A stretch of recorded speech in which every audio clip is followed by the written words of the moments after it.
Mi abuela murió hace 5 días y aunque esta historia es algo que toda mi familia conoce, se nos tiene prohibido compartirla o mencionarla fuera del círculo familiar. Siento que existen historias en este mundo que no merecen perderse, aun si no fue alguien importante, aun si no hizo un gran descubrimiento o salvó vidas. Aun si fue una pobre mujer víctima de las circunstancias, su historia no merece desvanecerse en la nada.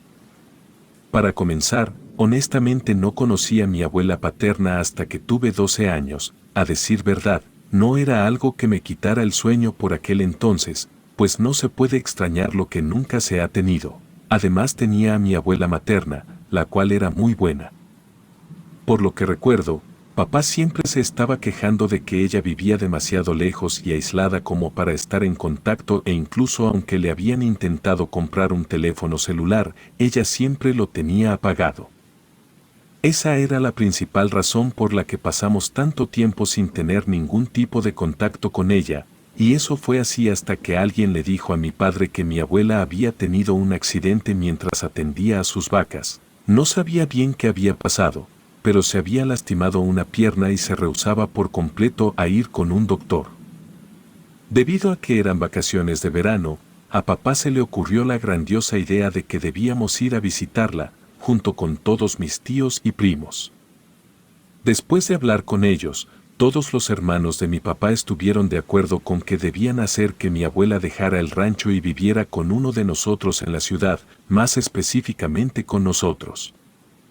Fue un viaje extremadamente largo, 2 días solo para llegar, pero como no me gustaría que curiosos vayan a profanar el rancho de mi abuela como si fuera una especie de sitio turístico, entonces no diré exactamente dónde está, solo diré que era un lugar muy retirado, donde no había mucha civilización y los que se podrían considerar tus vecinos se encontraban a 1 hora de distancia. A nuestro viaje iban los 3 hermanos de mi papá con sus respectivas familias, estábamos en contacto con los primos por lo que al menos nos teníamos entre nosotros para soportar el largo camino en carretera. Cuando finalmente llegamos al rancho, la fachada de la casa de mi abuela realmente se veía descuidada y eso aunado con el hecho de que no había nada alrededor, la hacía lucir como un rancho abandonado o algún sitio olvidado por Dios, en el que no te gustaría entrar. Papá tocó el claxon para que la abuela se diera cuenta de que había alguien afuera, pues, aunque habían intentado llamarla para hacerle saber que iríamos, como siempre su teléfono se encontraba apagado. Pasaron varios minutos y no había señales de nuestra abuela. Mi padre decidió llamarla por teléfono, pero no había cobertura en aquel lugar apartado. La incertidumbre se mezclaba con la sensación de inquietud que emanaba de la casa y sus alrededores. Después de esperar afuera durante lo que pareció una eternidad, en donde no parecía que hubiera ninguna intención por parte de mi abuela de abrir, mi padre y mi hermano mayor tomaron una decisión audaz. Saltaron por encima del portón de entrada para así poder abrirlo desde adentro y permitirnos el acceso. Todos estaban de acuerdo con que, aunque eso se podría considerar allanamiento, eran sus hijos y debían asegurarse de que su madre se encontraba bien. Cuando finalmente entramos al rancho, mi abuela por fin salió de su casa, su pie estaba vendado y entablado, pero de una manera muy rústica, como si fuera algo que ella hubiera hecho por ella misma, en lugar de haber ido a un doctor. Su rostro reflejaba sorpresa y confusión al ver a toda su familia reunida frente a ella. Mi papá y mis tíos le dijeron que la habían intentado localizar por más de 1 semana antes de decidir que irían, pero que habían tenido dificultades para contactarla debido a la falta de señal telefónica, además de que habíamos estado afuera un largo rato, esperando a que nos abriera. Nuestra abuela explicó que estaba acostumbrada a la soledad, no confiaba en abrir la puerta pues la única persona que venía a visitarla una vez al mes era su vecina, la que nos había avisado a nosotros del accidente de mi abuela y que ella tenía su propia llave, por lo que nadie más tocaba la puerta y por eso aunque había escuchado los autos, no creía que la estuvieran buscando a ella, más bien consideraba que estaban de paso. Mis hermanos, primos y yo bajamos de los autos, y después de un rato de presentaciones, mi prima Irma propuso ir a recorrer el lugar, el cual era en serio muy grande. Durante el camino en carretera papá nos había contado algunas cosas del lugar y de la abuela, por lo que nos contó, nuestros abuelos eran bastante ermitaños y no les gustaba convivir con mucha gente, y asimismo tampoco dejaban a sus hijos socializar mucho, aunque ambos por razones diferentes. Mi papá nos contó que la abuela siempre les decía que eran mejores que los del resto del pueblo y debían irse a la primera oportunidad y nunca volver. Mientras tanto, el abuelo les decía que su mundo estaba ahí y que no necesitaban convivir con nadie más. Papá también nos contó que con los años se volvieron mucho más drásticos, convirtiendo el rancho en una especie de mini ecosistema, el cual les daba comida y agua por lo que no tenían que salir del rancho para nada. Y eso había hecho que la abuela saliera a lo mucho una vez por año, mientras que él y sus hermanos salían solo a la escuela, pues el abuelo se enojaba y daba horribles castigos físicos al hijo que encontrara vagando en el pueblo o socializando con los demás.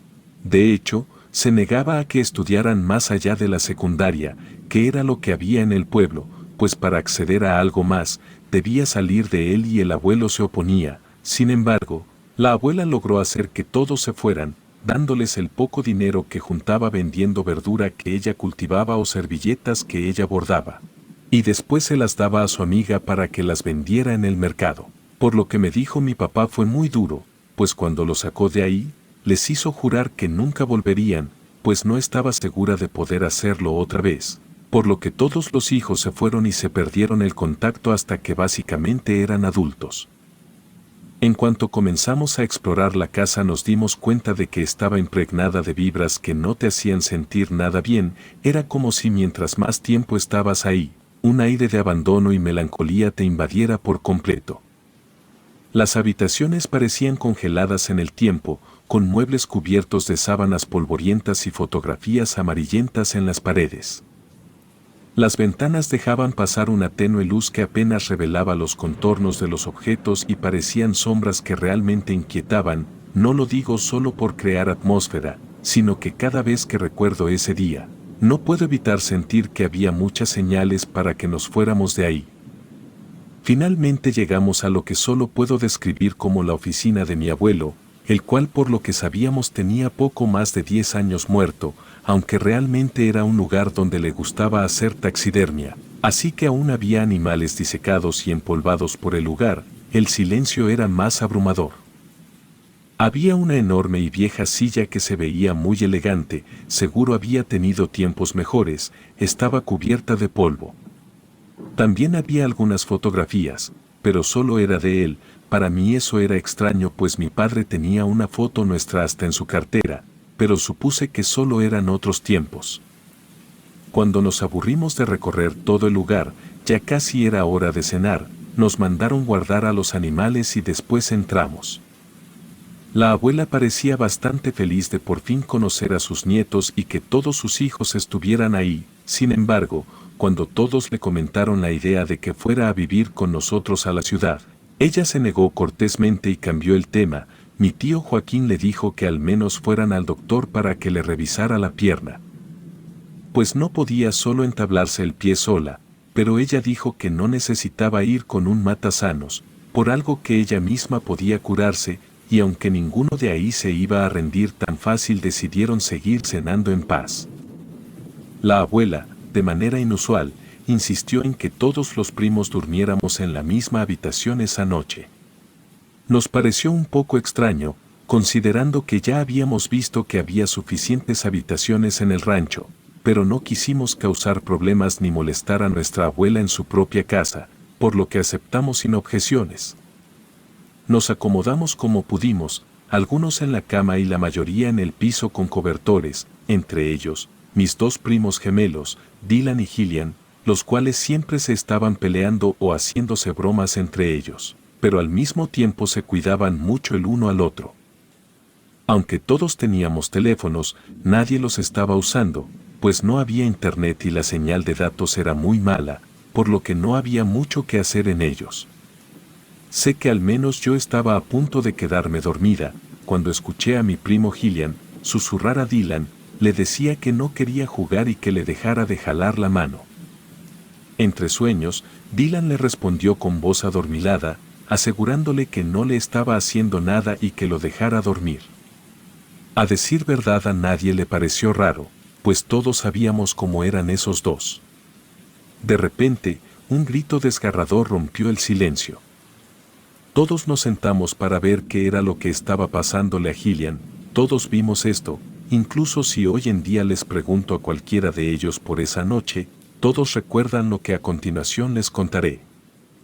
Había algo en el cuarto, era algo muy oscuro, tan oscuro que incluso entre la oscuridad del cuarto se distinguía con bastante claridad una figura adulta que se deslizaba entre la oscuridad y salió del cuarto, azotando la puerta tras de sí. La respiración agitada y los latidos de nuestros corazones llenaron el aire mientras intentábamos comprender lo que acabábamos de presenciar. Mi primo, bastante perturbado, nos contó que un anciano estaba tratando de despertarlo y había estado jalando de su mano. Él ni siquiera había abierto los ojos pensando que era su hermano, pero cuando Dylan había dicho que no le estaba haciendo nada, había abierto los ojos y lo vio cara a cara, por lo que nos dijo se veía enojado. Pero cuando gritó solo se levantó y se fue. Mis tíos y papás llegaron poco después para ver qué era lo que nos estaba ocurriendo. Les contamos lo que nos había pasado, pero simplemente no nos creyeron. Nos miraron con escepticismo y atribuyeron nuestras experiencias a la imaginación exaltada de adolescentes en un ambiente desconocido. Nos aconsejaron que dejáramos de asustarnos mutuamente y que intentáramos descansar. Recuerdo que ya al día siguiente, un poco más calmados, todos acordamos que sería bastante genial que pudiéramos grabarlo y tener a un fantasma real captado en cámara, así que dejamos la luz prendida y un teléfono grabando toda la noche. Sin embargo, todos nos despertamos porque el teléfono se estrelló contra la pared. Y aunque aún servía y solo se le había roto un poco la pantalla, solo se veía como la luz del cuarto se apagaba de repente y un golpe de cuando el teléfono salió volando, pero no se veía nada. Cualquiera que vea el video pensaría que alguien apagó la luz y después el teléfono solo se cayó. A los días, los esfuerzos constantes de mis padres por convencer a mi abuela de que sería mejor para ella mudarse a la ciudad, ella se mostraba inflexible en su decisión de quedarse en el rancho. Cada vez que decía que aquel lugar era su hogar y que deseaba pasar ahí el resto de sus días, sentía que sus palabras carecían de sinceridad. Hasta el día de hoy no sé cómo explicarlo, pero yo solo podía ver una mirada que parecía transmitir todo lo contrario a lo que decía. Al pasar los días, nos medio acostumbramos a pequeñas cosas que pasaban ahí, como portazos, sombras o una sensación constante de que algo o alguien te veía desde la oscuridad. Obviamente aún nos daba miedo, por lo que siempre nos quedábamos juntos, pero como nuestros padres parecían fingir que nada pasaba, nosotros comenzamos a hacerlo también. Decíamos que debía ser el viento o algo por el estilo, aunque en el fondo sabíamos que no era por eso. Aunque durante nuestra cuarta noche en el rancho, mientras mis primos y yo estábamos ocupados con las tareas de meter a las vacas en el corral, nos ocurrió algo que no pudimos ignorar o fingir que fue una coincidencia de la naturaleza. Escuchamos un ruido proveniente de una pila de paja cercana. Al principio, pensamos que podría tratarse de un ratón u otro animal pequeño que había encontrado refugio ahí. Curiosos, nos acercamos con cautela, apuntando con la linterna hacia la pila. Lo que salió de la paja nos dejó completamente aterrados. Parecía ser una figura humana, pero su forma de moverse era espeluznante y anormal. Se desplazaba a cuatro patas, contorsionándose en movimientos retorcidos y erráticos. Aunque no me di cuenta en ese momento, uno de mis primos aseguró que su cabeza estaba invertida, como si estuviera mirando hacia atrás.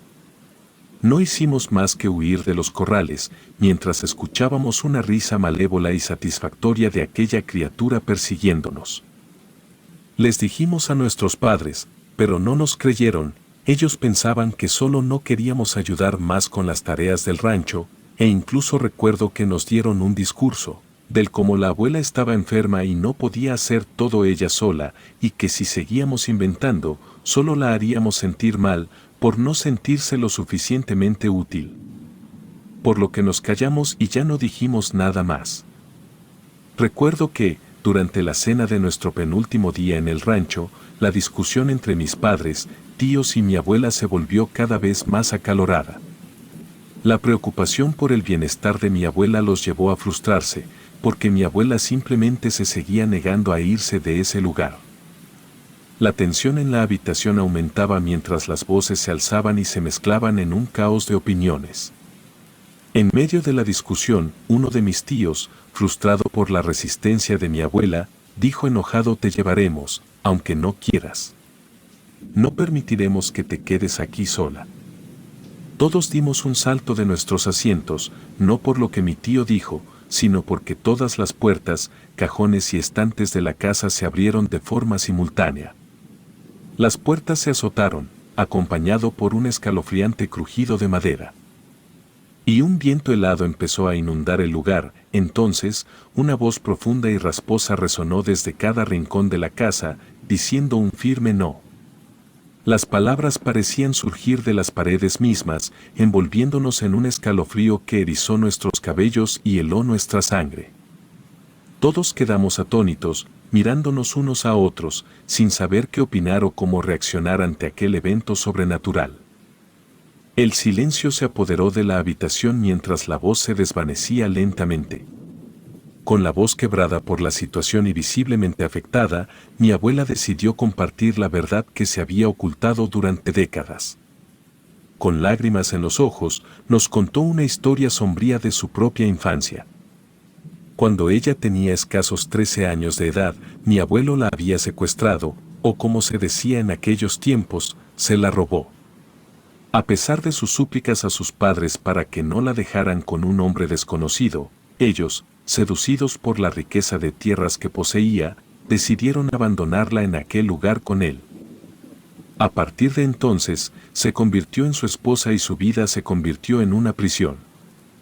Mi abuela describió cómo el que había sido el padre de sus hijos, era un hombre celoso y controlador, le prohibió salir más allá de lo estrictamente necesario. La forzó a aprender a cultivar y a realizar todas las tareas necesarias para su supervivencia en aquel lugar aislado. Era como si estuviera atrapada en una cárcel invisible, sin esperanzas de escapar. Con los años, el odio hacia su abuelo creció en el corazón de mi abuela.